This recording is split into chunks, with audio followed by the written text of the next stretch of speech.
ଯିଏ ବଡ଼ ବାଛୁ ଉଠେଇ ଚାହିଁଛି ତା ନାଁଟା ତ ମୁଁ ଅଙ୍ଘରେ ଉଠାଇ ଦେଇଛି। ସିଏ ଯିଏ ବି ହେଇଥାଉନା କାହିଁକି ମୋ ପୁଅ ଦେହରେ ହାତ ଦେଇଛି ମାନେ ତା ହାତ ଦିଟା ମୋର ଦରକାର। କରିବା ବୁଝି ବିଚାରି ପଦକ୍ଷେପ ନେବା। ତୋର ମୋ ପୁଅ ଉପରେ ମାଡ଼ ହେଇଛି ତ ତମେ ଭଲ ଭାବେ ଜାଣିଛ ମୋ ପୁଅ ପାଇଁ ମୁଁ କିଛି ବି କରିଦେଇପାରେ। ଆପଣଙ୍କ ପୁଅ ନୁହଁ ଏ ବଂଶର ଉତ୍ତରାଧିକାରୀ ଜମିଦାରୀ ବଂଶର ଭବିଷ୍ୟତ। ଜୋହର ତେଜ ମୋ ଛାତିର କଲିଜା ମୋ କଲିଜା ସେ ତମେ ଭଲ ଭାବେ ଜାଣିଛ। ତାପରେ ଧୂଳି ଦିନେ ପଡ଼ିଲେ ମୋ ଉପରେ ପାହାଡ଼ ପଡ଼ିଲା ଭଳି ଲାଗେ। ସମୟ ବଦଳିଛି ଭାଉଜ। ଯାହା କରିବା ବୁଝି ବିଚାରି କାମ କରିବା।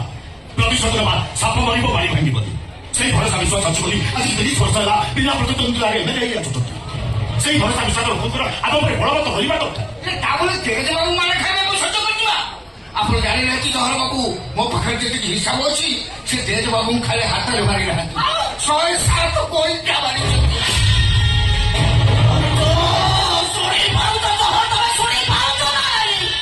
ତାପରେ ତମେ କହୁଛ ମୁଁ ବୁଝିବି ଚାରି ପଦକ୍ଷେପ ନେବି। ଏ କଥା ଶୁଣିଲା ବେଳକୁ ମୋ ବ୍ରେନ୍ ଭିତର ବ୍ରେନ୍ ଗୁଡାକ ସବୁ ଛିଡ଼ି ଯାଉଛି। ଇଚ୍ଛା ହଉଛି ନିଜକୁ ନିଜ ଗୁଳି କରିଦେବାକୁ। ଭାଉଜ ଗୁଳି ଖାଇବା ଆମ ବଂଶ ଇତିହାସରେ ନାହିଁ। ଗୁଳି ମାରିବା ଆମର ମୌଳିକ ଅଧିକାର। ଏ ଅବହେଳା କେବଳ ଦେଶ ପ୍ରତି ଆମ ବଂଶର ମାନ ସମ୍ମାନ ପ୍ରତି ଜମିଦାରୀ ବଂଶର ଆଭିଜାତ୍ୟ ଅହଙ୍କାର ପ୍ରତି ଅପମାନ।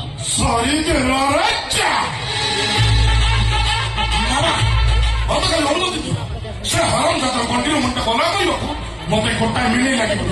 ଅନୁମତି ମାଗୁଛୁ ଆଉ କିଛି ବୁଝିପାରୁନି। ଆରେ ତୋ ଉପରେ ମାଡ଼ ହେଇନି ଯେ ଏମଏଲଏ ମିନୁ ମହାପାତ୍ର ଉପରେ ମାଡ଼ ହେଇଛି ବୋଲି ଏଇ ମୁହୂର୍ତ୍ତ ଠୁ ତତେ ଅନୁମତି ଦେଇଲାଣି ବୋଲି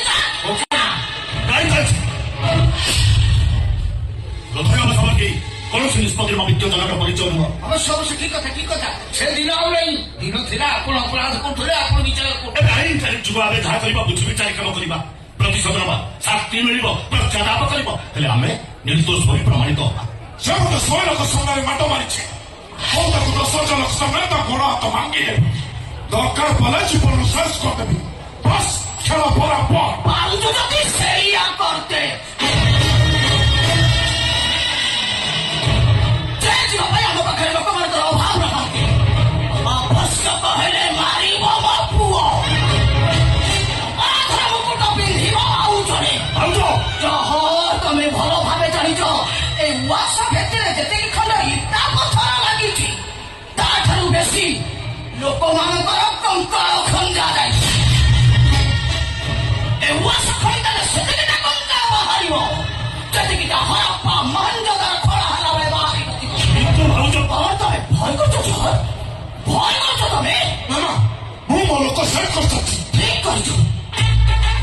ଆଜିର ସୂର୍ଯ୍ୟୋଦୟ ହବ ଭୋଳା ପାଇଁ ଶେଷ ସୂର୍ଯ୍ୟୋଦୟ। ମରିବ ସେ ଭୋଳା। ନାଇଁ ମାନେ ମୁଁ ଭାବୁଛି ଆମ ବଂଶ ପ୍ରତି ହେଇଥିବା ଅପମାନ ଦେଶ ପ୍ରତି ହେଇଥିବା ଅପମାନର ପ୍ରତିଶୋଧଟା କେମିତି ଦିଆଯିବ ସେଇଟା ମୁଁ ଚିନ୍ତା କରୁଛି। ଭରସା ନପାରିବା ପର୍ଯ୍ୟନ୍ତ କୌଣସି ଭୁଲ ନିଷ୍ପତ୍ତି କେମିତି ମାନିବ?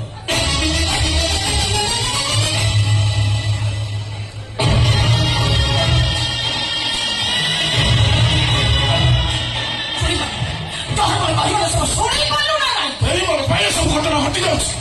ଏଇମାନଙ୍କ ସାହସ ପାଇଁ ଆମ ଆଗରେ ଚାଲିବା ପାଇଁ ସାହସ କରୁଥିଲେ ଆମ ମୁଣ୍ଡ ଉପରେ ପାଦ ଯୋଉ ସାହସ କରେ। ଆପଣ ଜମା ବ୍ୟସ୍ତ ହୁଅନ୍ତୁନି ମୁଁ ଅଛି। ତମେ ଅଛ? ତମେ କଣ ଉଲ୍ଟେଇବ ମୁଁ ଅଛି? ମୁଁ କହୁଛି ମୁଁ ଅଛି। କଣ କହିବ ସେଇଟା କହୁନ ମୁଁ ଅଛି।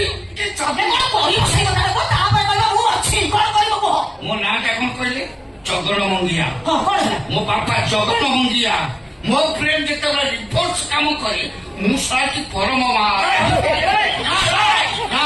ମୁଁ ଆଗେ କାମ କରିକି ଦେଖେଇବି ତାପରେ କଥାରେ କହିବି।